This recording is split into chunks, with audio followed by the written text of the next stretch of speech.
Hello friends, आप सभी का स्वागत है आपके अपने चैनल एग्री रिवॉल्यूशन पर। आज से हम लोग 70वीं बीपीएससी के लिए, जिसका कि प्रीलिम्स 17 नवंबर को संभावित है, उसके लिए पॉलिटी की क्लास शुरू करेंगे। ठीक है। लैंग्वेज जो होगा वो बाइलिंगुअल होगा। मैं लिखूंगा इंग्लिश में and I will try to explain everything in English as well as in Hindi. ठीक है, इसलिए आपको किसी भी तरह की कोई तकलीफ नहीं होगी समझने की। उससे पढ़ाने के पर्पज से पॉलिटी को लेकर के हम कुछ इस तरह से करेंगे कि जितने भी इंपॉर्टेंट कॉन्सेप्ट्स हैं जो आपको रिक्वायर्ड होंगे इस पर्टिकुलर एग्जाम के लिए, वो सारे कॉन्सेप्ट्स को भी डील किया जाएगा। साथ ही साथ जो कुछ स्टैंडर्ड फैक्ट्स हैं जो मस्ट टू रिमेंबर हैं, ठीक है, उनको भी हम कंप्लीट करने की कोशिश करेंगे। जब मैं इन फैक्ट्स के बारे में बात कर रहा हूं तो एक बात आप खास ध्यान रखेंगे कि सारे फैक्ट्स कवर करना तो किसी भी टीचर के लिए पॉसिबल नहीं है, बट जितने भी स्टैंडर्ड फैक्ट्स जिनको आपको जानना जरूरी है या जो कई बार पूछे जा चुके हैं, वो सारे फैक्ट्स यहाँ पे कवर किए जाएंगे। स्टार्ट करने के लिए हम लोग शुरू करेंगे पहले क्लास से, जिसमें हम आपको थोड़ी बहुत जानकारी देना चाहेंगे कॉन्स्टिट्यूशन के बारे में कि संविधान क्या है and why are we here to study the constitution. देखिए, जब भी हम लोग बात करते हैं कॉन्स्टिट्यूशन की तो सबसे पहले कोशिश करेंगे इसके डेफिनेशन को जानने की। कॉन्स्टिट्यूशन का डेफिनेशन अगर लेमन्स लैंग्वेज में हम बात करें तो दो तरह से डिफाइन किया जा सकता है। पहला ये है कि constitution is the supreme law of the land. ठीक। अब जब आपने कह दिया कि ये supreme law of the land है, इसका मतलब क्या है? इसका मतलब ये है कि भाई इसके ऊपर कोई भी लॉ नहीं है एक पर्टिकुलर नेशन का, एक पर्टिकुलर देश का। ठीक है। Supreme law of the land का मतलब ये है कि चाहे आपका कोई परमानेंट लॉ हो, ठीक है, या फिर आपका कोई टेम्पररी लॉ हो, या फिर आपका कस्टमरी लॉ हो, किसी भी चीज के ऊपर जो है वो संविधान आएगा। ठीक है। परमानेंट लॉ से क्या मतलब है? परमानेंट लॉ उन लॉ को कहा जाता है जो आपके पार्लियामेंट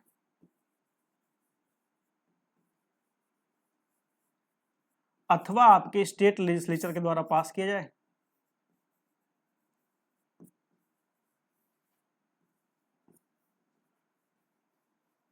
ठीक है। तो जो भी कानून आप पढ़ते हैं, जितने भी एक्ट्स आप पढ़ते हैं, जो भी आप सुनते हैं कि एक नया कानून बन गया है जो कि पास किया गया है, वो सारे कानून को हम लोग परमानेंट लॉ कहते हैं। टेम्पररी लॉ किसको कहते हैं? टेम्पररी लॉ कहते हैं जितने भी आप ये देखते हैं कि प्रेसिडेंशियल ऑर्डर से, ठीक है, एग्जीक्यूटिव ऑर्डर्स से बेसिकली, या फिर आप कह दीजिए कि जो आप ऑर्डिनेंस देखते हैं, ठीक है, वो सारे आपके टेम्पररी लॉ होते हैं। ऑर्डिनेंस को टेम्पररी लॉ क्यों कहते हैं इस बारे में हम लोग आगे बात करेंगे, बट अभी के लिए ये जानना जरूरी है कि ये सारे के सारे संविधान के भीतर समाने चाहिए। मतलब ये कि कोई भी लॉ अगर बना है, be it permanent, be it temporary और be it customary, it must be within the ambit of the constitution. और इसलिए जब आप न्यूज में सुनते होंगे कि XYZ किसी एक्ट को चैलेंज किया जा रहा है, ठीक है, तो उसमें क्या चैलेंज किया जाता है? वो उसकी कॉन्स्टिट्यूशनैलिटी है। ठीक है। इस टर्म को हम लोग कहते हैं कॉन्स्टिट्यूशनैलिटी।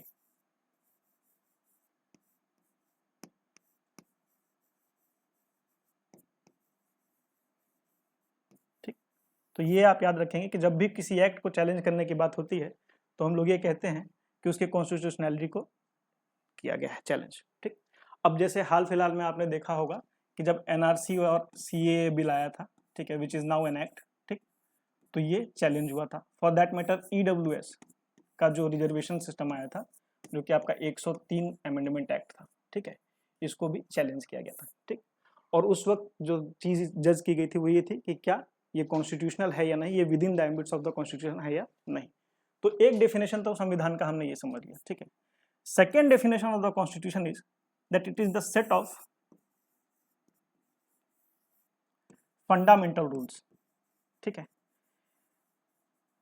देखिए, किसी भी चीज को जब हम फंडामेंटल कह देते हैं तो आपको एक बात क्लियर हो जानी चाहिए कि फंडामेंटल मीन्स इंडिस्पेंसिबल, अर्थात इसके बिना काम नहीं चलेगा।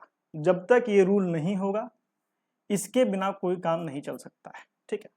अब आपने रियल लाइफ एग्जांपल आप देख सकते हैं। जैसे मान लीजिए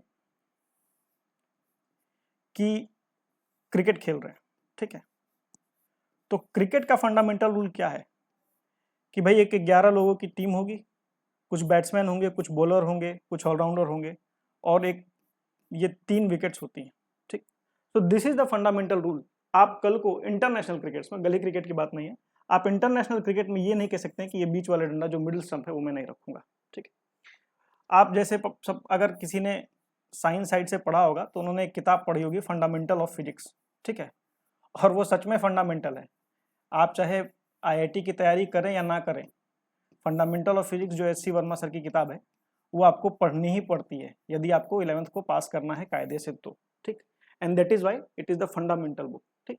तो फंडामेंटल रूल का मतलब कि you can not do without this rule, ठीक है। These are the indispensable rule, ये होने ही चाहिए, ये हैं, और इनसे ऊपर कोई रूल बन सकता है ऐसा संभव नहीं है, ठीक है। जब हम लोगों ने यहाँ तक बात की तो हमको ये समझना होगा कि हम ये कह रहे हैं कि भाई ये जो है सेट ऑफ फंडामेंटल रूल जो है ये भी एक संविधान का डेफिनेशन है, ठीक है। तो आप ये सोचिए कि भाई पहले में तो हमने ये बोला कि supreme law of the land होना चाहिए, ठीक, और दूसरे में हमने बोला कि सिर्फ और सिर्फ सेट ऑफ फंडामेंटल रूल्स को भी हम संविधान बोलेंगे। तो जब हम सेट ऑफ फंडामेंटल रूल्स को भी संविधान बोलेंगे तो क्या यह संभव है कि ऐसे सेट ऑफ फंडामेंटल रूल्स किसी और के पास अपार्ट फ्रॉम नेशन? तो बिल्कुल संभव है। कोई भी ऑर्गेनाइजेशन, ठीक है, कोई भी ऑर्गेनाइजेशन, कोई भी इंस्टीट्यूशन, कोई भी पॉलिटिकल आउटफिट, ठीक है, कोई भी ऑर्गेनाइजेशन, कोई भी इंस्टीट्यूशन, कोई भी पॉलिटिकल आउटफिट के पास भी कॉन्स्टिट्यूशन होता है, और ये सबने रखा हुआ भी है। जैसे आपको पता होगा कि बीसीसीआई जो क्रिकेट कंट्रोल बोर्ड है उसके पास भी अपना एक संविधान है, ठीक है। पॉलिटिकल आउटफिट की बात करें तो हर एक पार्टी के पास अपना एक संविधान होता है जिनके ऊपर वो बेसिकली काम करते हैं। वो कितना अवॉइड करते हैं वो उनके इंटरनल डेमोक्रेसी का हिस्सा है, बट होता है। इसका एक प्राइम एग्जांपल देख लीजिए। कुछ दिन पहले एक र्यूमर था कि as soon as PM Modi reaches age of 75, ठीक है, ही वुड रिटायर, और ये अपोजिशन पार्टी का कहना था। उनका कहना था कि भाई बीजेपी के संविधान में ऐसा लिखा हुआ है कि जब आप 75 साल के हो जाते हैं तो फिर आपको आगे टिकट नहीं मिलेगा, ये रूल है, और इसलिए मोदी जी जो है वो 75 के जब हो जाएंगे सितंबर में तो उसके बाद रिजाइन कर देंगे। हालांकि ये बाद में अमित शाह ने, जो कि हमारे ऑनरेबल होम मिनिस्टर हैं, उन्होंने क्लैरिफाई किया कि भाई हमारे संविधान में ऐसा कुछ लिखा हुआ नहीं है, इसलिए ऐसा कुछ होगा नहीं, but they do have their constitution, ठीक। तो यहाँ से जो टेक अवे हमें लेना है वो ये है कि उनके पास एक संविधान है जो सबके पास होता है, ठीक। अब रही बात कि भाई क्या अगर हम ये मान ले कि कहीं पे कॉन्स्टिट्यूशन है, ठीक, तो क्या वहां पे रूल ऑफ लॉ होगा ही होगा? देखिए, जब भी हम लोग कॉन्स्टिट्यूशन की बात करते हैं तो इसके साथ जो टर्म्स हमें मिलते जुलते आते हैं उसमें एक होता है कॉन्स्टिट्यूशनैलिटी, ठीक है, जिसके बारे में हमने अभी बात की कि भैया हम चेक करते हैं कि कोई भी एक्ट जो है वो with in the ambit of constitution है कि नहीं, ठीक। बट एक और टर्म आता है जो कि इससे ज्यादा बड़ा सेट है, उसको कहते हैं कॉन्स्टिट्यूशनलिज्म, ठीक है। और जब हम कॉन्स्टिट्यूशनलिज्म कहते हैं तो हमको ये समझना होगा कि भाई संविधान होने से सिर्फ जो है रूल ऑफ लॉ नहीं आ जाएगा, संविधानवाद होना चाहिए, ठीक है। तो कॉन्स्टिट्यूशनलिज्म का मतलब है संविधानवाद होना चाहिए, और जब संविधानवाद होगा, जब संविधानवाद होगा तभी हम ये कह सकते हैं कि ये लिमिटिंग पावर जो है एक कॉन्स्टिट्यूशन में आ रहा होगा जो लिमिट कर रही होगी गवर्नमेंट को, ठीक। यदि the spirit of constitution which is known as the constitutionalism वो अगर मिसिंग है तो रूल ऑफ लॉ हो ऐसा कोई जरूरी नहीं है। हालांकि by the virtue that someone has constitution, ठीक है, और any country has a constitution, that nation is suppose to be bound by the rule of limited government, ठीक। बट कोई जरूरी नहीं है कि ऐसा हो ही, ठीक। तो ये तो रही हमारे कॉन्स्टिट्यूशन के बारे में बात। अब हम इंट्रो टू द कॉन्स्टिट्यूशन में थोड़ी सी बातें और जान लेंगे जो जनरल टर्म में हम यूज करते हैं पर शायद उसका मतलब हमें नहीं पता है, जिसमें से कि सबसे पहले हमें जानना होगा राइट्स के बारे में। देखिए, हमें इतना तो पता है हम सबको in general that we do have rights, ठीक है। और राइट्स कहाँ पे है हमारे पास? तो भाई कुछ राइट्स तो हमारे फंडामेंटल राइट्स हैं, ठीक है, अब फंडामेंटल जब हमने बोल दिया तो फंडामेंटल के बारे में हमने पहले बात कर लिया है कि दे आर इंडिस्पेंसिबल, और इसीलिए फंडामेंटल राइट्स को अमेंड करने या एब्रोगेट करने के लिए कुछ क्राइटेरियाज हैं जिसके बारे में हम लोग आगे बात करेंगे। बट कहने का मतलब ये है कि these are the fundamental right, और इसी बारे में 24 अप्रैल 1973 को केशवानंद भारती केस जब हुआ, जब उसका जजमेंट आया, तो सुप्रीम कोर्ट ने डॉक्ट्रिन ऑफ बेसिक स्ट्रक्चर, ठीक है, जिसको हम लोग DOBS के नाम से जान सकते हैं, डॉक्ट्रिन ऑफ बेसिक स्ट्रक्चर जो है वो डिवाइस किया था, जिसके बारे में आगे बात होगी। बट आप ये समझ लीजिए कि फंडामेंटल राइट्स एक राइट्स है जो हमारे मेंशन्ड है। अच्छा, वैसे फंडामेंटल राइट्स कहाँ मेंशन्ड है? तो ये मेंशन्ड है पार्ट 3 में, ठीक है, पार्ट 3 में।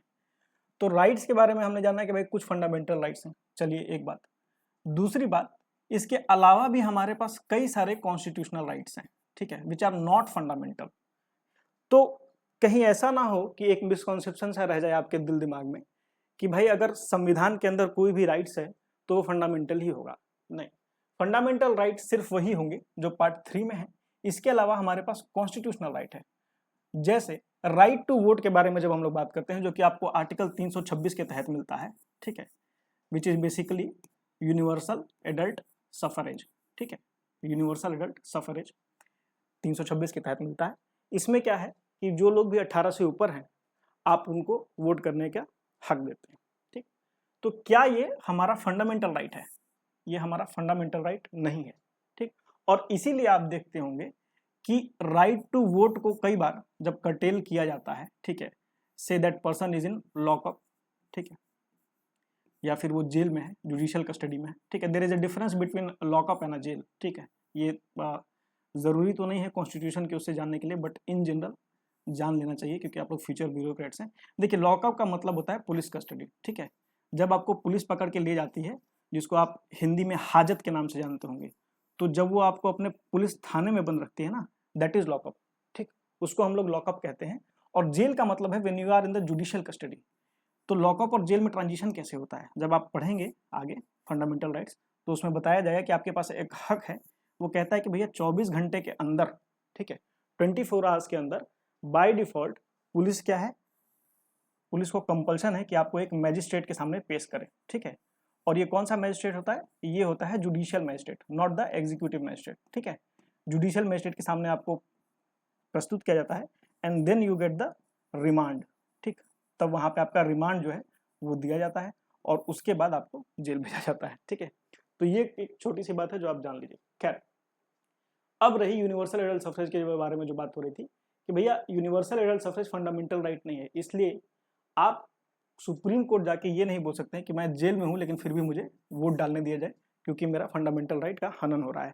बहुत सारे पॉलिटिकल केस है जिनके बारे में हम आगे बात करेंगे, जिनमें ऐसा हुआ है कि जो जेल में है, सुप्रीम कोर्ट ने बोला है कि this is not your fundamental right and therefore you are not entitled to vote, ठीक।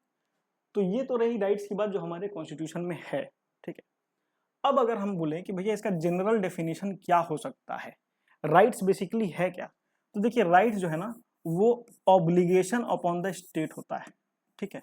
और ये वाला पार्ट मुझे लगता है कि बहुतों को पता होगा कि भैया ये एक ऑब्लिगेशन है स्टेट के ऊपर, ठीक, कि मुझे ये हक देना है स्टेट को, state can not deprive me of some rights, ठीक है।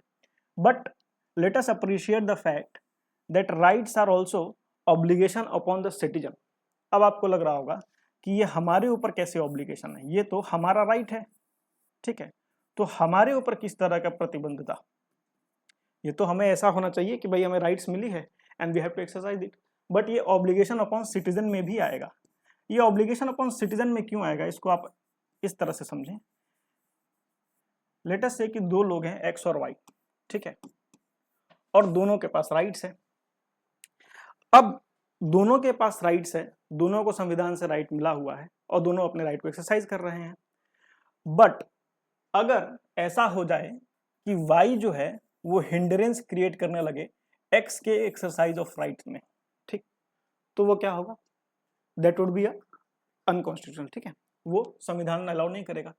तो ये आपके ऊपर भी ऑब्लिगेशन है, ये आपके ऊपर भी ऑब्लिगेशन है कि भाई आप जो है दूसरे सिटीजन के राइट को हिंडर नहीं करेंगे, उसको रोकेंगे नहीं, उसको परेशान नहीं करेंगे, ठीक। And therefore when we talk about right, we say two things. Right are obligation upon the state as well as right are the obligation upon the citizen also. ठीक, एक और डिफरेंस जान लेते हैं, इंट्रोडक्शन टू द कॉन्स्टिट्यूशन पढ़ रहे हैं तो, फ्रीडम एंड लिबर्टी के बारे में। देखिए, जब तक हम लोग बोलचाल की भाषा में बात कर रहे हैं, ठीक है, we are free to address freedom as liberty and vice versa. ठीक है, कई बार आप पेपर के आर्टिकल्स पढ़ते होंगे जिसमें you would get to know कि फ्रीडम और लिबर्टी को इंटरचेंजेबली यूज किया जाता है, विच इज फेयर। ठीक है, उसमें कुछ ऐसा टेक्निकल गलती नहीं है। बट अगर आप पॉलिटी के पॉइंट ऑफ व्यू से, पॉलिटिकल साइंस के पॉइंट ऑफ व्यू से या लीगली लॉ के पॉइंट ऑफ व्यू से देखना चाहेंगे तो एक डिफरेंस आता है। जब हम लोग लिबर्टी के बारे में बात करते हैं ना, तो इम्फेसिस जो होता है वो इंडिविजुअल के राइट के ऊपर होता है। ठीक है, जो इम्फेसिस है वो कहाँ पे है? इंडिविजुअल राइट्स के ऊपर है। ठीक, इसीलिए आप देखते होंगे कि जो आपका आर्टिकल 21 है वो एक्सप्रेसली, ठीक है, वो क्या कहता है? राइट टू लाइफ एंड क्या है? Right to life and liberty है। ठीक है, ये देखिए, ये लिबर्टी क्यों है? ये लिबर्टी क्यों है? क्योंकि यहाँ पे जो एम्फेसिस है वो इंडिविजुअल के राइट्स के ऊपर है, और इसीलिए ये एम्फेसिस डाला गया है, क्योंकि we are saying that liberty emphasises on the individual right. तो इसलिए जब 21 की बात आती है तो लाइफ एंड लिबर्टी के बारे में बोलती है। ठीक है, जो फ्रीडम है वो बेसिकली डेवलपमेंट ऑफ कैपेसिटी के बारे में बात करता है। ठीक है, डेवलपमेंट ऑफ कैपेसिटी के बारे में। देखिए, कैपेसिटी या पोटेंशियल, अब आपको लग रहा होगा कि डेवलपमेंट ऑफ कैपेसिटी या डेवलपमेंट ऑफ पोटेंशियल फ्रीडम कैसे है। ठीक है, तो जो स्टेट है आपका, जो स्टेट है, जैसे इन योर केस इंडिया, ठीक, स्टेट का कर्तव्य है जब भी वो फ्रीडम की बात करेगा तो ना वो सिर्फ इतनी बात करेगा कि we have to remove external hindrances, ठीक है, रिमूव एक्सटर्नल हिंड्रेंसेस, ठीक, बल्कि वो ये भी करेगा that we have to develop the potential. ठीक, यदि मान लीजिए कि स्टेट आपको पोटेंशियल डेवलप करने में हिंड्रेंस क्रिएट करना लगे, लेटर से आप पढ़ना चाहते हैं, ठीक है, और स्टेट बोले कि भाई एक्स वाई जेड ये 3 लोग पढ़ाई नहीं करेंगे, ठीक, पर मैं बाकी आज़ादी दे रहा हूँ, ठीक है, मैं घूमने की आज़ादी, मैं खाने की आज़ादी दे रहा हूँ, बट मैं आपको पढ़ने की आज़ादी नहीं दे रहा हूँ। ठीक है, तो अगर आप पढ़ नहीं रहे होंगे, ठीक है, तो मोस्ट लाइकली है कि आपकी जो कैपेसिटी, आपकी जो पोटेंशियल होगी टू एक्सप्रेस योरसेल्फ, वो इनहिबिट हो जाएगी। ठीक, वो इनहिबिट हो जाएगी। हालांकि वी कैन नॉट जनरलाइज कि जो नहीं पढ़े हैं वो एक्सप्रेस नहीं कर सकते हैं, बट मोस्ट लाइकली अगर आप पढ़े हैं, ठीक, तो आप स्टेट से अपने राइट्स मांगने के लिए ज़्यादा एक्टिव हो सकते हैं। ठीक, तो इसलिए जब फ्रीडम की बात होगी तो development of capacity, development of potential के बारे में हम लोग बात करेंगे। जब हम लोग सिर्फ लिबर्टी के बारे में बात कर रहे होंगे तो the emphasis would be solely upon the liberty of an individual. ठीक है, इसके बाद 2 चीज और समझ लीजिए, एक छोटा सा है स्टेट और नेशन। ठीक है, देखिए, जब भी हम बोलेंगे कि ये स्टेट है ना, तो स्टेट होने के लिए 4 फैक्टर्स का होना बहुत जरूरी है। ठीक, 4 फैक्टर्स का होना बहुत जरूरी है, वरना वो स्टेट नहीं है। पहला क्या है? गवर्नमेंट। ठीक है, दूसरा क्या है? पीपल। ठीक, तीसरा क्या है? टेरिटरी। ठीक है, तो पीपल, गवर्नमेंट, टेरिटरी, और अगर टेरिटरी है आपके पास, आपको पता है कि एक एरिया है, ठीक है, किसी स्टेट के पास, तो द मोस्ट इंपॉर्टेंट इसलिए मैं इसको बता रहा हूँ क्योंकि जो पूरी लड़ाई थी हमारी आज़ादी की वो इसी चौथे फैक्टर के पे हुई थी। देखिए, पीपल तो हमारे थे और टेरिटरी हमारी थी, ठीक है। सरकार विदेशी थी, ठीक है, ब्रिटिश गवर्नमेंट हुआ करती थी तब, ठीक है। तो ये सरकार एक फैक्टर है, बट ये सरकार वाला जो फैक्टर है ये ड्रॉ कहाँ से होता है? ये ड्रॉ होता है सोवरेनिटी से, ठीक है।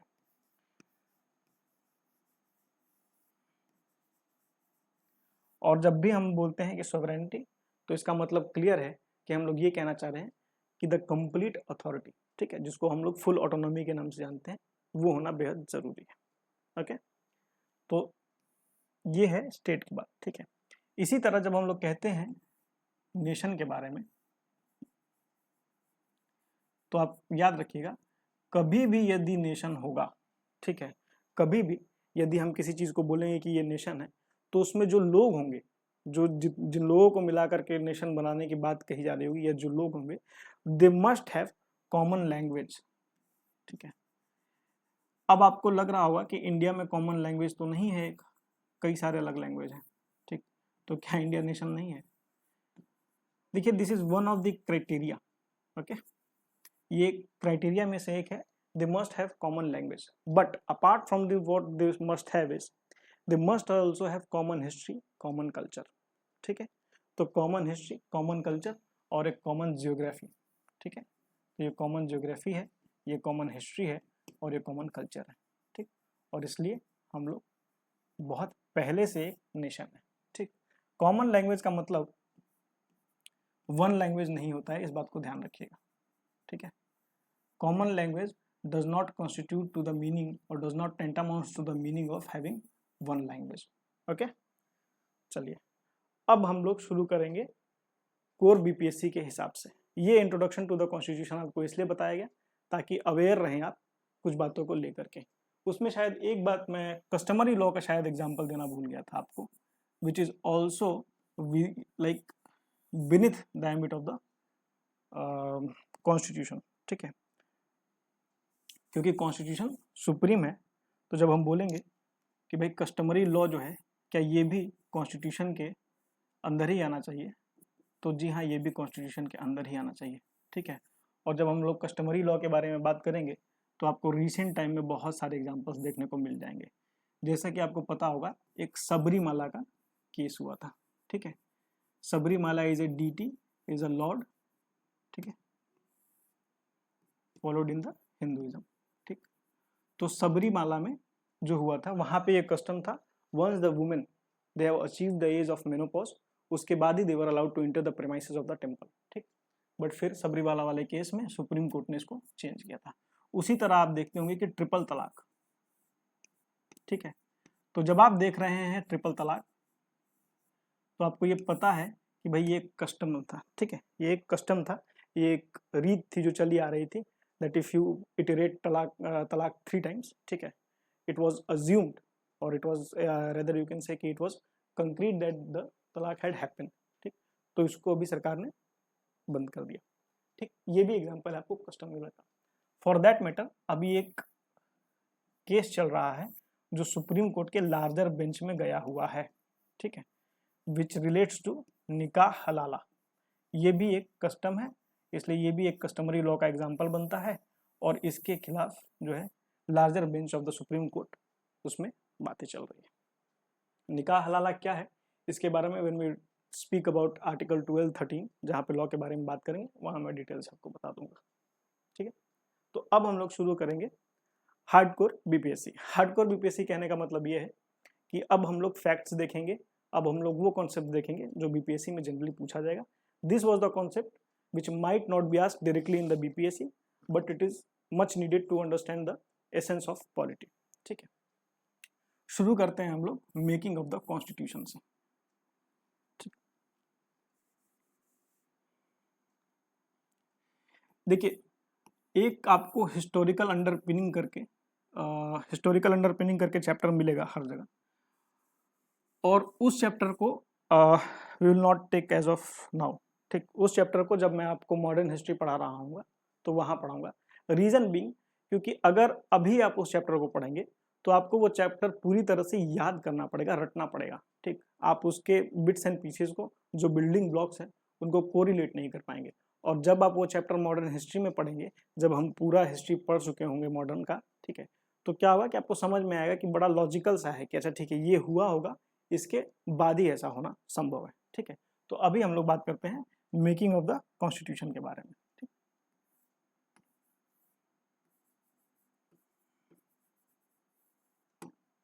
Making of constitution.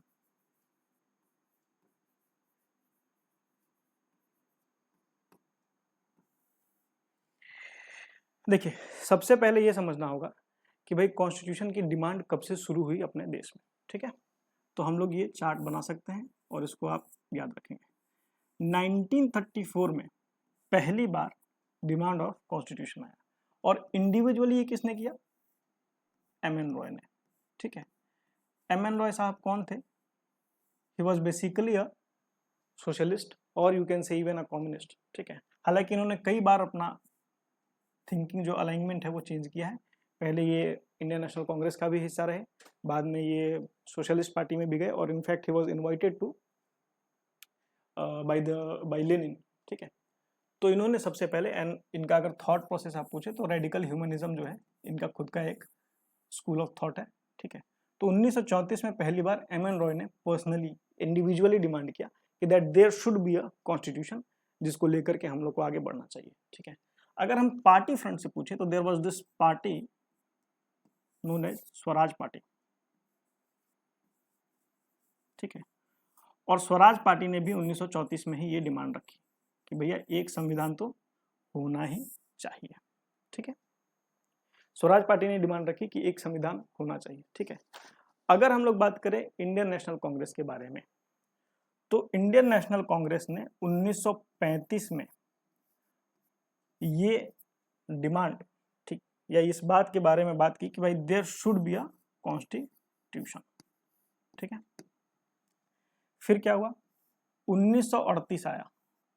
1938 में जे.एल. नेहरू, ठीक है, जे.एल. नेहरू साहब ने एक स्टेप फर्दर जाते हुए एक स्टैंड लिया और उन्होंने कहा कि भाई द कॉन्स्टिट्यूशन जो हमारा संविधान बनेगा, that should be without any interference, ठीक है।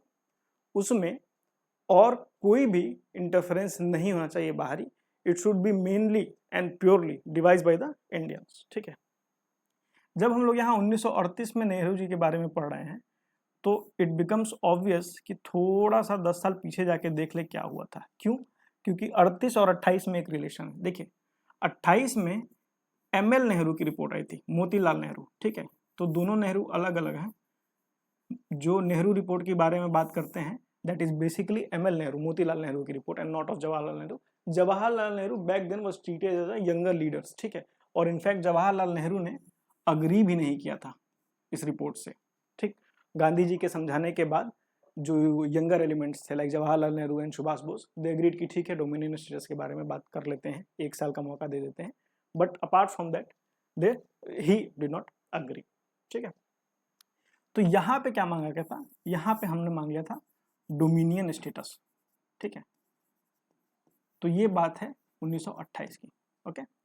अब हमने ये देख लिया, 1934 देख लिया, 1935 देख लिया, 1938 देख लिया, और थोड़ा सा ये फ्लैशबैक में जाकर के ये 1928 देख लिया, ठीक है। इसके बाद जो आएगा वो क्या होगा? 1940, और यहां से बेसिकली डिमांड कंसीव, ठीक है, डिमांड को मानना शुरू किया गया। 1940 में एक ऑगस्ट ऑफर आता है, ठीक है, और ये ऑगस्ट ऑफर जो है ये कहता है कि चलो ठीक है, I accept that there should be a constitution, और हम यानी कि Britishers we allow you to have your own constitution, ठीक है। बट दिक्कत क्या थी इस ऑगस्ट ऑफर के साथ कि इसमें कोई प्रॉपर प्लान डिवाइस नहीं था कि जो कॉन्स्टिट्यूएंट असेंबली बनेगी, ठीक है, जो लोग बैठ करके कॉन्स्टिट्यूशन बनाएंगे उनका सिलेक्शन कैसे होगा, ठीक। पहली बात, who would be the members. More so इसने एक टर्म यूज किया था जिसको कहते हैं मेनली बाय द इंडियंस, ठीक है। तो ये एक इंपॉर्टेंट टर्म है, इसको याद रखिएगा, मेनली बाय द इंडियंस, ठीक। तो ऑगस्ट ऑफर ने डिमांड मान तो ली कि हाँ there should be a constitution, but उन्होंने क्या क्राइटेरिया रखे, मेनली बाय द इंडियंस, ठीक है, यानी सारे इंडियंस नहीं होंगे, कुछ इंडियंस हो सकते हैं एंड कुछ जो है बाहर का इंटरवेंस भी हो सकता है, ठीक। इसके बाद जब हम लोग आगे बढ़ते हैं, अगस्त ऑफर के बाद क्या होता है कि चीजें सही नहीं जाती हैं and Gandhi ji launches individual Satyagraha, ठीक है।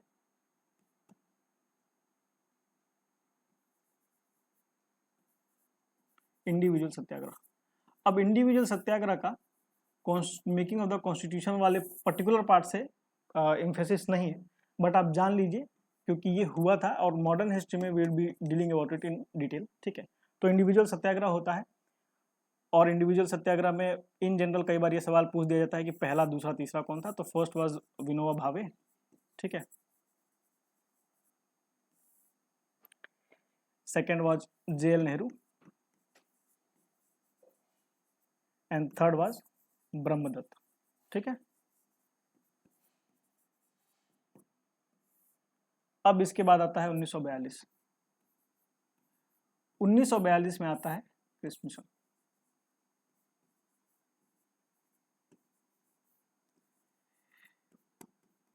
इस मिशन का इंपॉर्टेंस क्यों है मेकिंग ऑफ द कॉन्स्टिट्यूशन में जानना, क्योंकि इसमें एक बड़ी बात कही जाती है और वो बड़ी बात ये होती है कि ये मिशन कहता है कि if few provinces do not agree to form a single constitution, they can have their separate constitution and thus form a separate nation।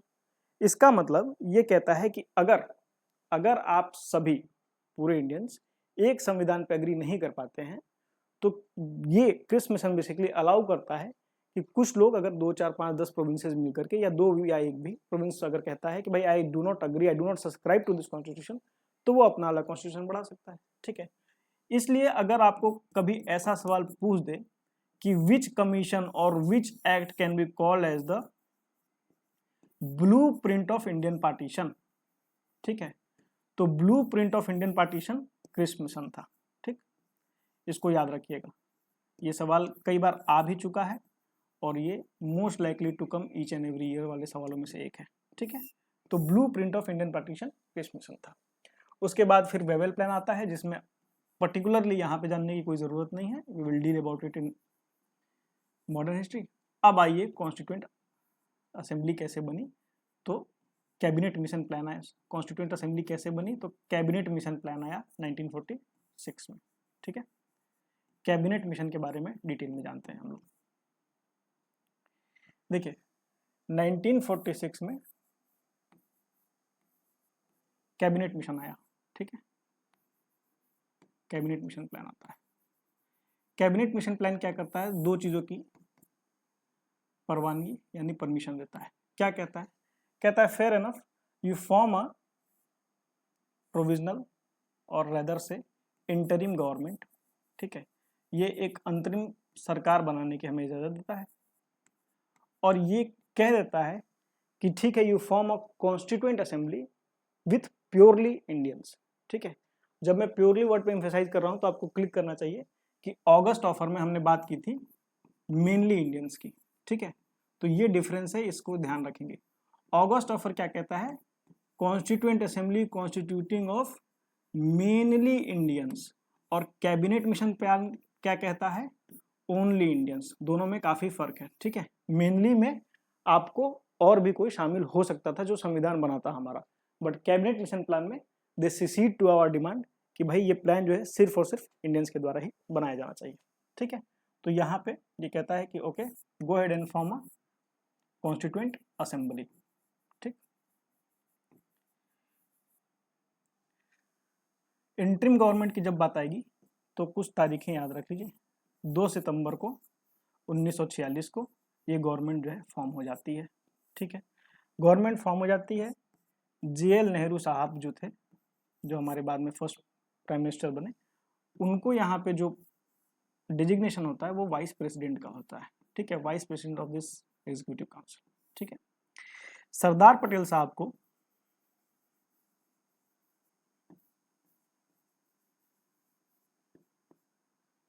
Home ministry मिलती है,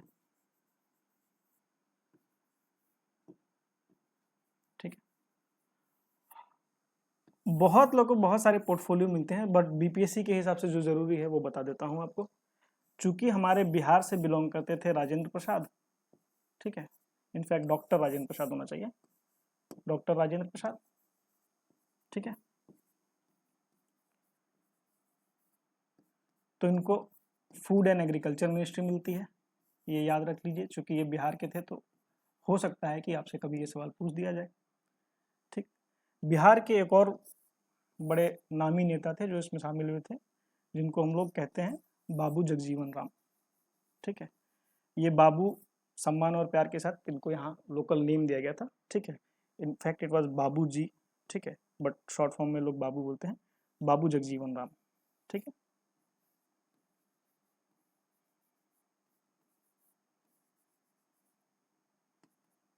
और ये आपके लेबर मिनिस्ट्री के इंचार्ज रहते हैं।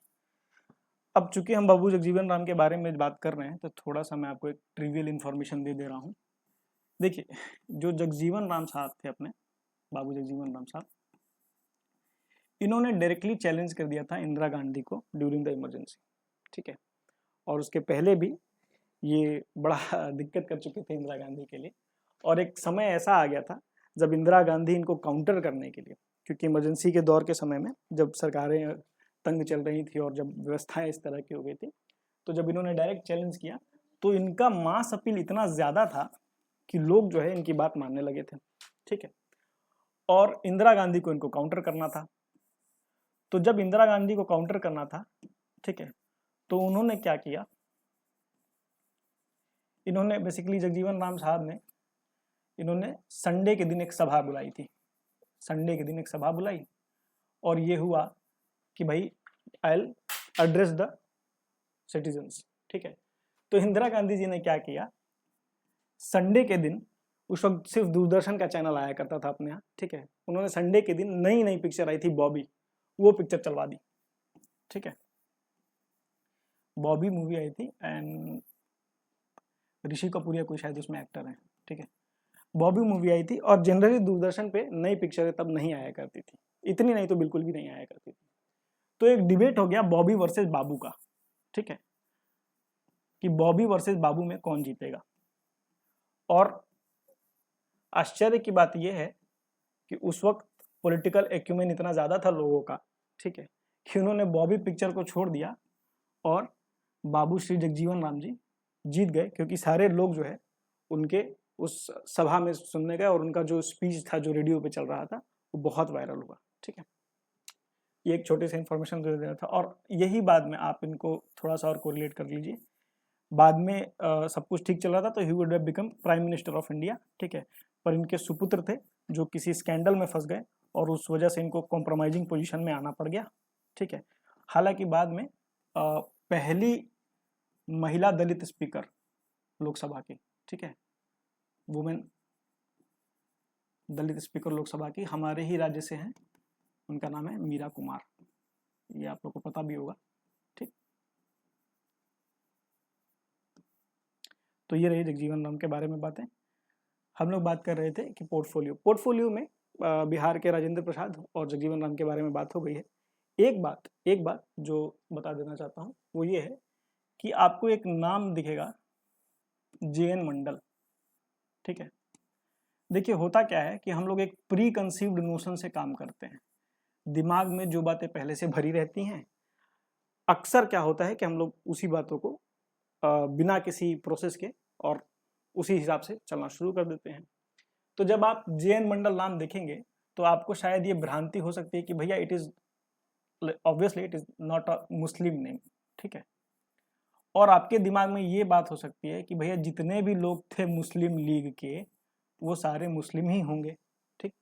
तो आपको अगर 3-4 ऑप्शन दिया जाए ABCD, और उसमें से एक ऑप्शन दे दिया जाए कि JN मंडल जो थे वो इंडियन नेशनल कांग्रेस के थे या मुस्लिम लीग के थे, तो हो सकता है कि आप इनको इंडियन नेशनल कांग्रेस में टिक कर देंगे, जो कि गलत है, ठीक है। तो याद रखिएगा, JN मंडल साहब जो है वो मुस्लिम लीग के थे, ठीक, और इन्हें लॉ का पोर्टफोलियो मिला हुआ था, लॉ मिनिस्ट्री इनको मिली हुई थी, ठीक है। ये बेसिकली एक थ्योरी पे काम कर रहे थे जिसमें इनको ऐसा लग रहा था कि दलित और मुस्लिम समाज के बीच में जो सौहार्दता है वो ज़्यादा बनी रहेगी, एंड दैट इज़ वाई ये पाकिस्तान भी चले गए थे। हालांकि बाद में जब वहाँ पे अटैक्स होने लगे ईस्ट पाकिस्तान में, तो ये वापस आ गए थे इंडिया, ठीक है। जो कि अभी भी आपको east Pakistan which is currently Bangladesh, आपको पता होगा कि वहाँ पे अटैक्स चल रहे हैं, ठीक है। तो वो जैसी सिचुएशन थी लगभग वैसी सिचुएशन उस टाइम भी थी, और इसलिए बांग्लादेश का विभाजन भी हुआ था, ठीक। तो ये तो रही इंटरिम गवर्नमेंट की बात। अब हम लोग बात कर लेते हैं कॉन्स्टिट्यूएंट असेंबली कैसे बनी और उसमें क्या क्या हुआ था।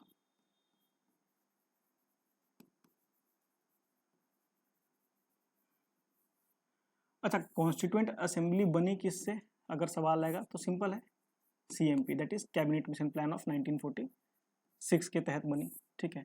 इसमें कौन कौन कौन से लोग थे जो कैबिनेट मिशन लेकर के आए थे, तो उसमें प्रतीक लॉरेंस साहब थे, क्रिस्प मिशन वाले जो क्रिस्प साहब थे वो भी इसका हिस्सा थे, और AV अलेक्जेंडर साहब थे वो भी इसका हिस्सा थे, ठीक है। तो AV अलेक्जेंडर साहब थे,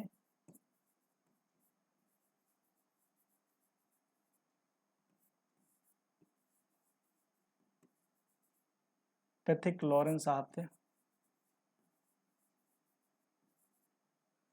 और जो क्रिस्प मिशन लेके आए थे वो साहब भी इसका हिस्सा थे, ठीक है। तो ऐसा ना हो कि दो बार ये नाम देखे तो आपको लगे कि क्रिस्प मिशन तो क्रिस्प में आया होगा ना, कैबिनेट मिशन में नहीं आया होगा। तो ये इसके मेंबर हुआ करते थे, ठीक है।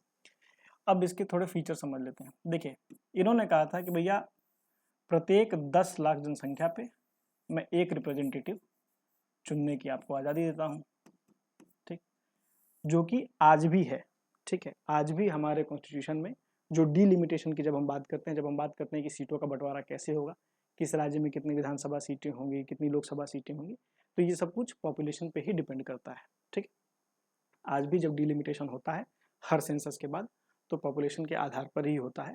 और इसी वजह से जो साउदर्न स्टेट्स हैं, ठीक है, जो सदर्न इंडिया के स्टेट्स हैं वो थोड़े से नाराज़ हैं। उनकी नाराज़गी का कारण आपको समझ लेना चाहिए। देखिए, उन्होंने पॉपुलेशन कंट्रोल पे अच्छा काम किया, ठीक है, उन्होंने पॉपुलेशन कंट्रोल पे अच्छा काम किया, उन्होंने फैमिली प्लानिंग के अवेयरनेस के बारे में काम किया, ठीक है। जनसंख्या बहुत ज़्यादा होना तो गलत है, ठीक। तो उनका कहना है कि भाई हमने अच्छा काम किया, हमने जनसंख्या सीमित रखी, और हमें इसका खामियाजा भुगतना पड़ेगा क्योंकि हमारा रिप्रेजेंटेशन कम हो जाएगा। 2026 में जब डिलिमिटेशन होगी तो सीटों का बंटवारा होगा, लोकसभा में किस राज्य से कितनी सीटें रहेंगी उसका फिर से संख्या तय होगी। तो संख्या बल तय करने के लिए आपको जनसंख्या जाननी होगी, और जनसंख्या नॉर्थ इंडिया में ज़्यादा है, ठीक। इनफैक्ट हमारा बिहार इसमें प्रथम नंबर पे आता है। टोटल फर्टिलिटी रेट में शायद अभी थोड़ा हम लोग कम हुए हैं, burn of total fertility rate यहाँ की बहुत ज़्यादा है, ठीक है। तो इस वजह से साउदर्न स्टेट नाराज रहते हैं कि भाई हमें अच्छे काम के बदले खामियाजा भुगतना पड़ रहा है, ठीक है। तो खैर ये 10 लाख पे एक था। अब ये 10 लाख पे एक कैसे था, तो जो प्रिंसिपल था वो क्या था, PEPN। PEPN क्या है कि भैया कुछ तो पार्शियली, कुछ लोग जो होंगे जो पार्शियली इलेक्टेड होंगे, और कुछ मेंबर जो होंगे वो नॉमिनेटेड होंगे, ठीक।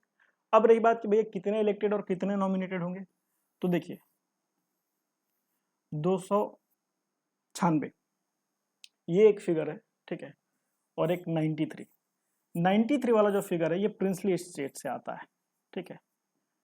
These were the members who were nominated by the princely states, ठीक। और ये जो 296 वाला जो आपका फिगर है वो आपको आता है इलेक्शन से, ठीक। 296 को भी अगर हम लोग ब्रेक करना चाहेंगे तो हम लोग ऐसे बोल सकते हैं 292 और 4, ठीक है। अब ये 292 क्या है, तो ये 292 जो है ये गवर्नर्स जहां पे हुआ करते थे, ठीक है, जहां पे गवर्नर्स हुआ करते थे, ये गवर्नर्स प्रोविंस के बारे में बातें करते हैं। और ये चार जो थे ये आपको चीफ कमिश्नर के जो प्रोविंस हुआ करते थे वहां से आते थे, ठीक। अगर अब इसको और डिकोड करना है, हमने पहले क्या क्या डिकोड कर लिया देख लेते हैं। हमने पहले डिकोड कर लिया 296 प्लस 93 को, ठीक है। उसके बाद हमने डिकोड किया इसको कि ये 292 और ये 4 ऐसे बटा हुआ था, ठीक है। चार जो थे वो आपको कहाँ से आते थे, चीफ कमिश्नर के प्रोविंस से, ठीक। इसको जब हम डिकोड करेंगे तो पता चलेगा कि भैया इंडियन नेशनल कांग्रेस के, ठीक है, अगर इस फिगर में हम देखें 208 मेंबर थे, ठीक है।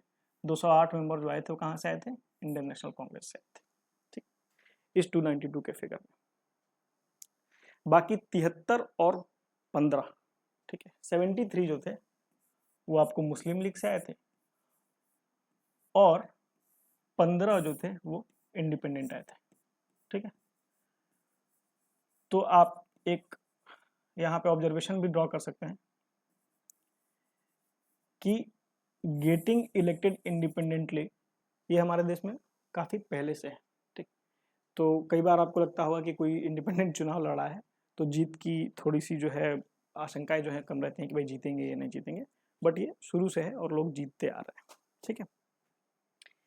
तो ये तो हो गया ये वाला ब्रेकडाउन। एक और ब्रेकडाउन इसमें जानना जरूरी है, हालांकि वो नंबर्स आपको याद नहीं रखने हैं क्योंकि ज़रूरत नहीं है, बट लेट अस से just for the sake of knowing it, 15 women हुआ करती थी अपने कॉन्स्टिट्यूएंट असेंबली में। महिलाएं कितनी थी? 15 थी, ठीक है।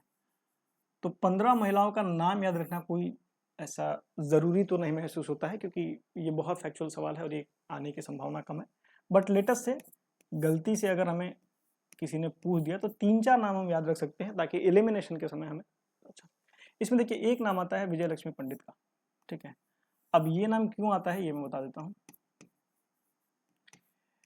विजय लक्ष्मी पंडित जो थी ये सिस्टर थी किसकी? नेहरू जी की, ठीक। तो उस हिसाब से एक ये नाम याद रख सकते हैं। एक नाम याद रख सकते हैं राजकुमारी Amrit Kaur, very famous leader, ठीक है, बैक देन। राजकुमारी कौर, अमृत कौर पूरा नाम है, मैं यहाँ पे सिर्फ कौर लिख रहा हूँ उनके बारे में, ठीक। सुचेता कृपलानी का नाम आप याद रख सकते हैं। जो सुचेता कृपलानी जी थी, she went on to become chief minister of Uttar Pradesh, ठीक है। तो सुचेता कृपलानी जी के बारे में आप थोड़ा सा याद रख सकते हैं कि भाई अगर हमें मेंबर गलती से ऐसा कोई सवाल आ गया कि इनमें से कौन कॉन्स्टिट्यूएंट असेंबली के मेंबर नहीं थी वुमेन की, तो ये 2-3 नाम हम लोग बोल सकते हैं, ठीक। हाँ, एक नाम आप और लिख सकते हैं, सरोजनी नायडू जी का। ये तो आपको पता होगा, इनके बारे में आप वैसे भी मॉडर्न हिस्ट्री में बहुत ज़्यादा पढ़ेंगे, ठीक है। इन्होंने क्या लिखा, क्यों इन्हें नाइटिंगेल कहा जाता है, या इन्होंने एक स्टेटमेंट दिया था, इन्होंने किसी को कहा था कि he is the ambassador of, ठीक है, ambassador of Hindu Muslim unity, HM unity. और ये स्टेटमेंट इन्होंने किसके लिए दिया था? ये स्टेटमेंट इन्होंने जिन्ना के लिए दिया था, ठीक है, जिन्ना के लिए। तो सरोजनी नायडू जी ने बेसिकली जिन्ना के बारे में ये स्टेटमेंट दिया था कि he is the ambassador of Hindu Muslim unity, ठीक है। ये सारी चीज़ें हम लोग मॉडर्न हिस्ट्री में अच्छे से कवर करेंगे। अब कॉन्स्टिट्यूएंट असेंबली के वर्किंग के ऊपर आते हैं। देखिए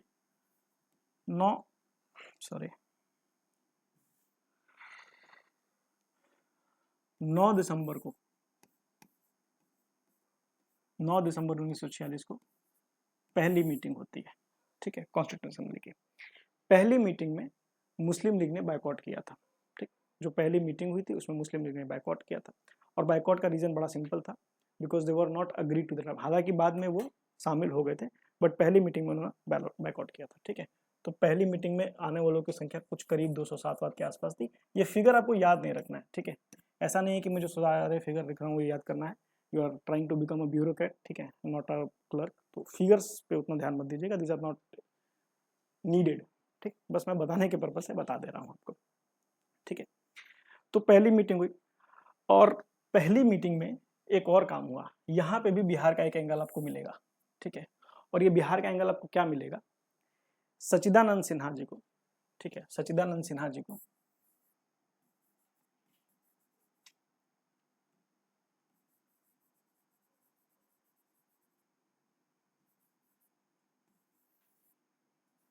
सच्चिदानंद सिन्हा जी को टेम्पररी प्रेसिडेंट बनाया गया था। क्या बनाया गया था? टेम्पोररी प्रेसिडेंट बनाया गया था, ठीक है। और रेदर, चलिए अब देखिए टेम्पररी प्रेसिडेंट का जो ये तरीका है ना, ये बेसिकली फ्रांस जो है वहाँ की एक प्रैक्टिस से आता है, ठीक है।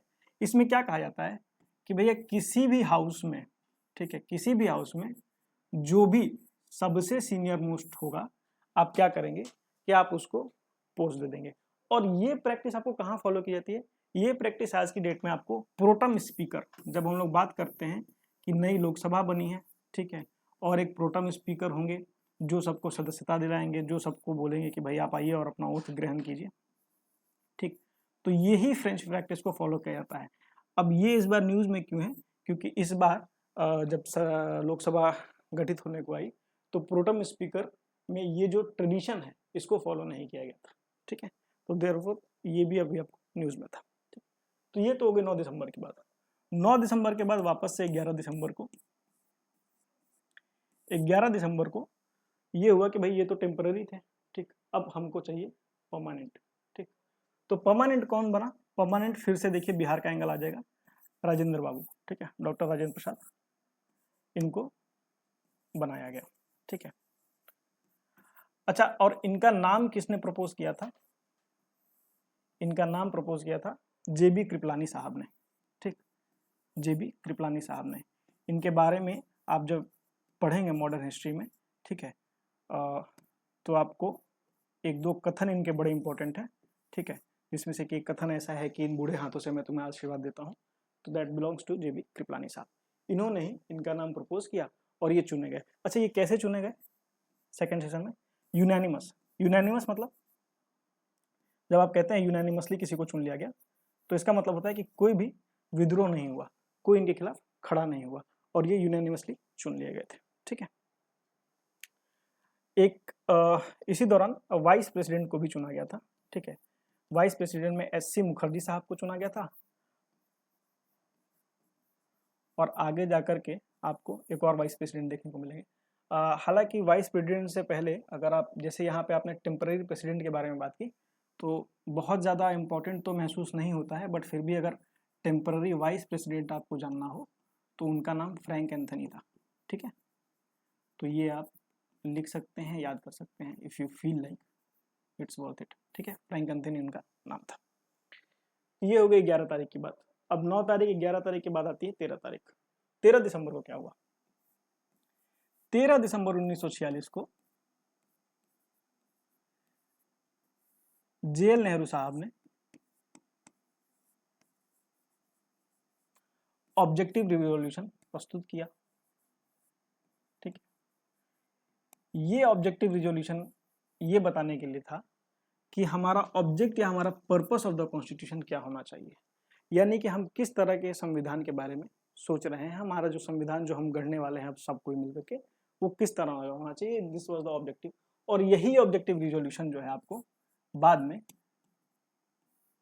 प्रियम्बल के रूप में दिखाई देता है, ठीक है, प्रियम्बल के रूप में दिखाई देता है, ठीक। और चूंकि प्रियम्बल यहाँ लिख दिया मैंने, तो जान लीजिए कि first nation to have preamble was US, ठीक है। यूएस ही पहला नेशन था जिसने ये प्रथा चालू की थी प्रियम्बल रखने की, और हम वहाँ से इंस्पायर्ड थे। हमने भी इस ऑब्जेक्टिव रिजोल्यूशन को बाद में एक्सेप्ट किया और दिस बिकम द प्रियम्बल, ठीक है। बट ये 13 दिसंबर को मूव किया गया था। एक्सेप्ट करने के लिए हमें थोड़ा समय लगा, ठीक। कितना समय लगा? ज़्यादा नहीं, 22 जनवरी को हमने इसको एक्सेप्ट कर लिया था, ठीक है, 1947। फिर है ना, ये तो हो गई तारीख के हिसाब से उन सारी बातें जो कॉन्स्टिट्यूएंट असेंबली में की गई, ठीक है। अब कॉन्स्टिट्यूएंट असेंबली जब बन गई थी तो ये काम हो रहा था आपको भारत में, ठीक है, बट कुछ और था जो हो रहा था, जो यहाँ से जाकर के, और प्रेसिडेंशियल एसेंट जो बेसिकली मोनार्कियल एसेंट जब हुआ करता था उसकी जरूरत थी। वो क्या था? माउंटबेटन प्लान आ गया था 3 जून को, ठीक है। 3 जून को माउंटबेटन प्लान आ गया। 5 जुलाई को ये प्लान जो है एक्सेप्ट होता है। ये वही इंडियन इंडिपेंडेंस एक्ट जो आप पढ़ेंगे बाद में, जिससे हमें आज़ादी मिल गई फाइनली, ठीक है। ये इंडियन इंडिपेंडेंस एक्ट जो है, माउंटबेटन प्लान जो 3 जून को आता है, ये 5 जुलाई को एक्सेप्ट हो जाता है। 18 जुलाई 1947 को इसको मोनार्कियल एसेंट मिल जाता है, ठीक है। और उसके बाद ऑफिशियली जितने भी पहले के एक्ट्स थे जो थे उन सबको हमें नल एंड वॉइड करने का ताकत मिल जाती है। एंड इसमें एक और ताकत आपको मिलती है जो इस एक्ट से बेसिकली ड्रॉ की जाती है। ये एक्ट क्या कहता है कि अब जो ये कॉन्स्टिट्यूएंट असेंबली बनी थी, ठीक है, जो कॉन्स्टिट्यूएंट असेंबली जो कि आपको कैबिनेट मिशन प्लान 1946 के तहत जो कॉन्स्टिट्यूएंट असेंबली बनी थी, उसको इस एक्ट के तहत इंडियन इंडिपेंडेंस एक्ट क्या कहता है कि भाई अब ये जो कॉन्स्टिट्यूएंट असेंबली ये फुली सॉवरेन है। फुली सॉवरेन का मतलब पूर्णतः स्वरूप, मतलब पूरी तरह से इसके पास पावर्स आ गए हैं कि ये अपने डिसीजंस लेगी, ठीक है, अपने हिसाब से लेगी, इस पे और किसी के ऑटोनॉमी की बात कहीं नहीं आएगी, ठीक है। तो ये फुल सॉवरेनिटी इस एक्ट से इसको ग्रांट कर दी गई थी। इसके अलावा दो चीज़ें और कही गई कि भाई ये जो कॉन्स्टिट्यूएंट असेंबली है, this would continue not only to work as a constituent assembly but also as a legislative body, ठीक है। तो जब ये कह दिया गया कि it would also continue to act as a legislative body, तो आपको ये समझना होगा कि भाई constituent assembly ultimately became the first parliament of our nation, ठीक है। तो जो हमारा पहला संसद बना, जो फर्स्ट पार्लियामेंट का काम किया, वो किसने किया? That was the constituent assembly, ठीक है। Constituent assembly he first parliament of India के रूप में बनी, ठीक। अब जब कॉन्स्टिट्यूएंट असेंबली बन गई तो फिर से देखिए आपको यहाँ पे दो रोल देखने मिलेगा। Whenever चूंकि कॉन्स्टिट्यूएंट असेंबली को दो काम दे दिया गया था ना कि भाई ये आपको एक तो कॉन्स्टिट्यूएंट असेंबली की तरह भी रहेगी और अब ये आपको पार्लियामेंट की तरह भी डील करेगी, which is the legislative part, ठीक है। पार्लियामेंट की तरह भी डील करेगी, which is what the legislative part, ठीक है। तो जब ये कॉन्स्टिट्यूएंट असेंबली की तरह करेगी तो फिर से वापस से बिहार का एंगल आता है, doctor Rajendra Prasad would be the president, ठीक है। और जब ये पार्लियामेंट की तरह काम करेगी तो जीवी मावलंकर साहब जो है स्पीकर रहेंगे, ठीक। तो यहां से एक बात तो और आप अप्रिशिएट कर सकते हैं कि जब हमने कह दिया कि कॉन्स्टिट्यूएंट असेंबली ही हमारी पहली पार्लियामेंट की तरह काम करेगी और इन साहब को हमने कह दिया कि you will be the speaker, तो अगर हमसे ये कोई पूछे कि फर्स्ट स्पीकर कौन है, ठीक है, पार्लियामेंट का, तो आंसर वुड बी जीवी मावलंकर साहब, ठीक है। कॉन्स्टिट्यूएंट असेंबली ने कॉन्स्टिट्यूशन बनाया, ठीक है, और 26 नवंबर को 1949, हाँ, ये तारीख इंपॉर्टेंट हो जाती है। हाँ, ये तारीख इंपॉर्टेंट किस लिए हो जाती है? क्योंकि इस तारीख को हमने क्या किया, कॉन्स्टिट्यूशन को अडॉप्ट कर लिया, ठीक। अब देखिए जैसे ही हमने अडॉप्ट कर लिया तो हमको ये तो पता चला गया कि भाई जो कॉन्स्टिट्यूएंट असेंबली जिस काम के लिए बनी थी, ठीक है, दैट पर्पस गेट सर्व्ड, ठीक।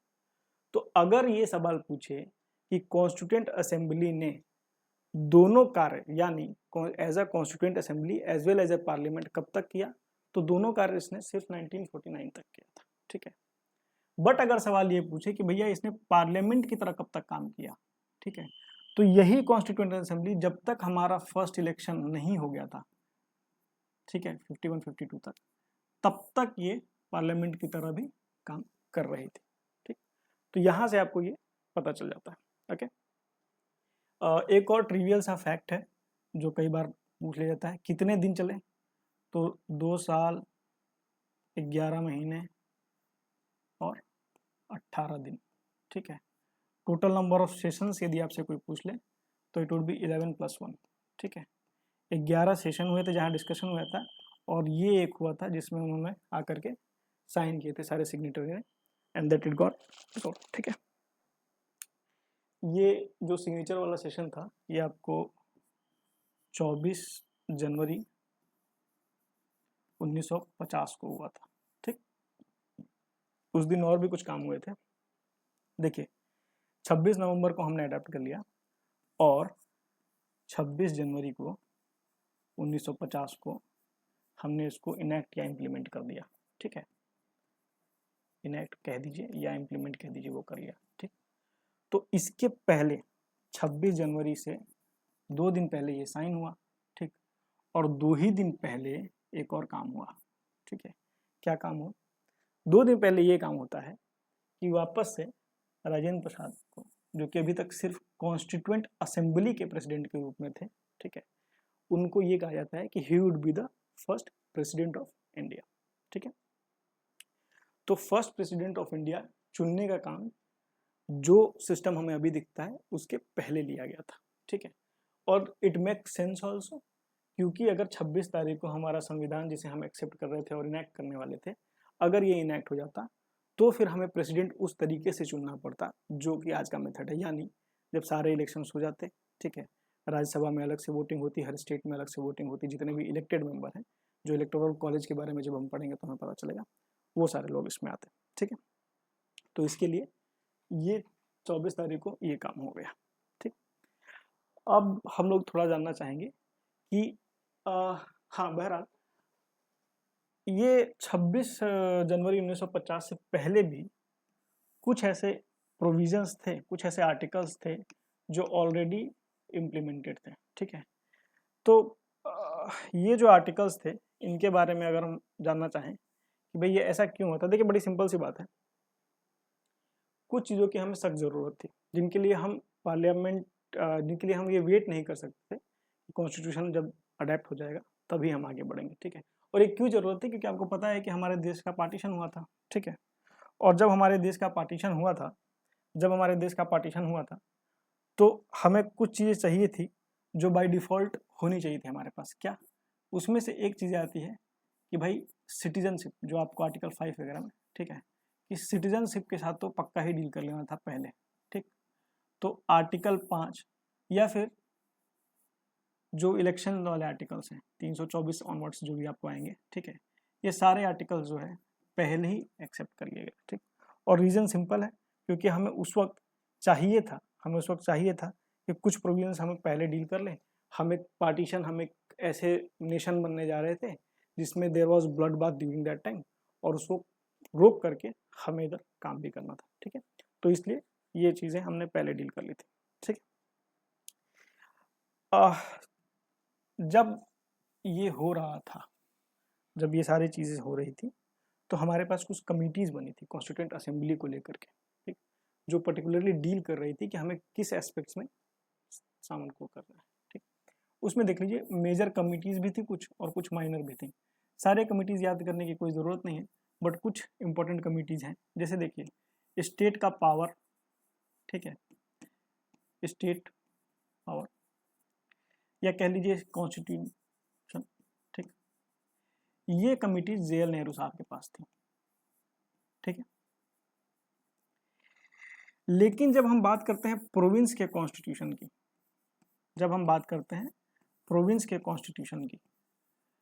तो जैसा हमने पहले भी बात की थी कि एक प्री कंसीव नोशन होता है, जिससे ऐसा हो सकता था कि आप जोगिंदर नाथ मंडल को ये कह दे कि भाई ये इंडियन नेशनल कांग्रेस के ही पार्ट थे। ठीक उसी तरह से यहाँ पे भी एक दिमाग में ऐसा हो सकता है कि भैया कॉन्स्टिट्यूएंट के लिए जो ऐसे कमिटीज़ बनी होंगी वो जे.एल. नेहरू के पास होगी, बट ये पटेल साहब के पास थी, ठीक है। तो ये छोटी सी बात है, इसको याद रखेंगे, ये कन्फ्यूज़न नहीं होना चाहिए आप, ठीक। उसी तरह स्टीयरिंग कमेटी, ठीक है, इसमें देखिए वापस से आपको बिहार का एंगल मिलेगा, इसलिए बता दे रहा हूँ, राजेंद्र प्रसाद जी के पास थी, ठीक।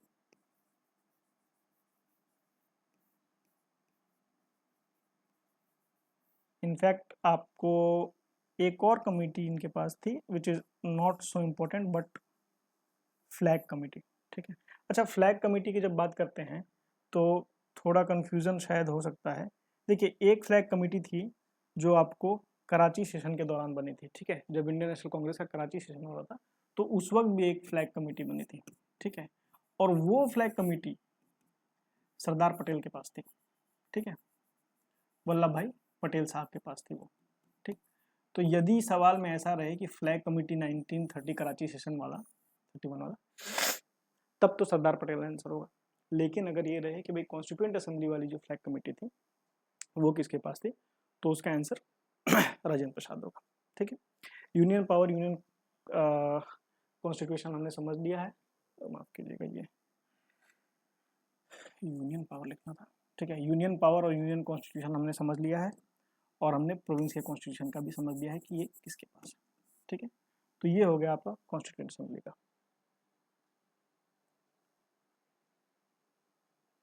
अब जब हमने बात कर ली है कॉन्स्टिट्यूएंट असेंबली के बारे में, कॉन्स्टिट्यूशन के बारे में, तो अब कुछ खास बचता नहीं है apart from one thing, making of the constitution, that is drafting committee. ठीक है, तो थोड़ा सा जल्दी से हम लोग ड्राफ्टिंग कमेटी को भी समझने की कोशिश कर लेते हैं। ठीक, देखिए ड्राफ्टिंग कमेटी का जो सेटअप था वो 6+1। 6+1 कहने का मतलब कि ये एक तो कोई भूल नहीं सकता है, क्योंकि it was being chaired by Baba Saheb. ठीक है, तो ये नाम तो आपको हमेशा याद रहेगा कि भाई बाबा साहेब ने ड्राफ्टिंग कमेटी के उसको लीड किया था। अच्छा, ये ड्राफ्टिंग कमेटी बनी कब थी भाई दी? ये आपको 29 अगस्त को 1947, ठीक है, तो 29 अगस्त 1947 को ये बनी थी और बाबा साहेब ने इनको लीड किया था। ठीक, अब ये 6 नाम याद करने की कोई खास आवश्यकता नहीं है, बट जानने में कोई बुराई भी नहीं है। याद करने का तरीका आसान हो सकता है, आप क्या करेंगे, एक एक इनिशियल्स, ठीक है, पूरा पूरा नाम याद ना करके आप एक एक इनिशियल्स को याद कर ले, जिससे आपको सहूलियत हो जाए। कैसे याद करेंगे? KKG और M3, MM और M, ठीक है, KKG MMM और बाद में DP खैतान और BL मित्तर, तो ये नाम आप ऐसे याद कर सकते हैं, खैतान और मित्तर। ठीक है, जब हम लोग कहते हैं खैतान और मित्तर, तो कौन किसकी जगह पे आया था ये भी मैं बता देता हूँ। ठीक, अब देखिए KKG हमने कर लिया और M3 हमने कर लिया। ठीक है, तो इसमें क्या है, कृष्णा स्वामी, हाँ कृष्णा स्वामी, कुमारा स्वामी एंड गोपाल स्वामी। ठीक है, कृष्णा स्वामी, कुमारा स्वामी एंड गोपाला स्वामी। और इस M से क्या करेंगे, एक M से मुंशी, ठीक है, विच स्टैंड्स फॉर KM मुंशी साहब के लिए। ठीक है, एक M से मोहम्मद, मोहम्मद सदाउल्ला साहब के लिए। ठीक है, तो ये मुंशी साहब के लिए, मोहम्मद साहब के लिए, कुमारा स्वामी और गोपाला स्वामी। ठीक है, अब एक M और बचता है मुंशी साहब के लिए, मोहम्मद साहब के लिए, एक M Madhav, TN Madhav, BN Madhav साहब के लिए। ठीक है, ये माधव साहब के लिए। ठीक है, और फिर ये 2 लोग का रिप्लेसमेंट आया था। ठीक है, 2 लोग का रिप्लेसमेंट आया था, क्योंकि एक लोगों की तबीयत खराब हो गई थी और एक लोग जो है वाइल प्रोसेस ऑफ फॉर्मेशन उनकी डेथ हो गई थी। ठीक है, तो मित्तर साहब जो थे उनकी जगह माधव साहब आए थे बाद में, और खैतान साहब की जगह पर खैतान साहब की जगह पे कृष्णामाचारी साहब आए थे बेसिकली। ठीक है, ये कृष्णामाचारी, कुमारा स्वामी, गोपाला स्वामी, ये। ठीक है, तो हमने मेकिंग ऑफ द कॉन्स्टिट्यूशन को लगभग खत्म कर दिया है। अब कोई भी ऐसा फैक्ट नहीं है मुझे लगता है जो मेकिंग ऑफ द कॉन्स्टिट्यूशन से आपको परेशान करेगा। ठीक है, इस तरह से पहला हमने कंप्लीट कर लिया एक्सरसाइज। ठीक है, एक दो टॉपिक जैसे कुछ बड़े नॉर्मल से फैक्ट्स हैं जो आपको किसी भी स्टैंडर्ड बुक में मिल जाएंगे। फॉर एग्जांपल कि who was the constitutional adviser. ठीक है, तो जैसे अगर आप पढ़ना चाहें कि कॉन्स्टिट्यूशनल एडवाइज़र कौन था, तो इसका आंसर होगा श्री BN राव साहब। ठीक, श्री BN राव साहब। या फिर सिंबल क्या है, जो हमारा सिंबल है वो क्या है, तो दैट इज़ एलिफेंट। इसीलिए एक आपको अच्छी किताब है, जब आप पढ़ते हैं पॉलिटिकल साइंस को, तो उसमें इंटरनेशनल रिलेशन के लिए एक बड़ी बेहतरीन सी किताब है, डज एलिफेंट डांस। ठीक है, तो इंडिया को जब आप जियो पॉलिटिकल कंटेक्स्ट में देखते हैं तो it is refer to as elephant, क्योंकि हमारे जो जियो पॉलिटिकल डिसीजंस रहे हैं वो थोड़े से स्लो होते थे। ठीक, सो दैट इज़ वाई, हालांकि ये एक सटायर है इंडिया के ऊपर, बट ये है। और इसके अलावा एक और फैक्ट है जिसको आप शायद नोट कर लें तो ठीक है, लगभग पूरी की पूरी कॉन्स्टिट्यूएंट असेंबली इस फेवर में थी that we should go for universal adult franchise. ठीक है, बट मौलाना आज़ाद साहब वाज ऑफ द व्यू कि 15 साल के लिए, for 15 years we should not go for the universal franchise. मतलब इनका ये कहना था कि 15 साल तक के लिए किसी क्राइटेरिया बेस्ड पे कुछ ही लोगों के पास ये हक होना चाहिए वोट करने का, which ultimately did not get accepted, और because everybody including JL Nehru and all, ये लोग चाह रहे थे कि यूनिवर्सल फ्रेंचाइज तो होना ही चाहिए, नो मैटर वॉट इट। ठीक है, तो इस तरह से हमने मेकिंग ऑफ द कॉन्स्टिट्यूशन खत्म कर लिया है। अगले लेक्चर्स में हम लोग आगे के बारे में बात करेंगे। Thank you.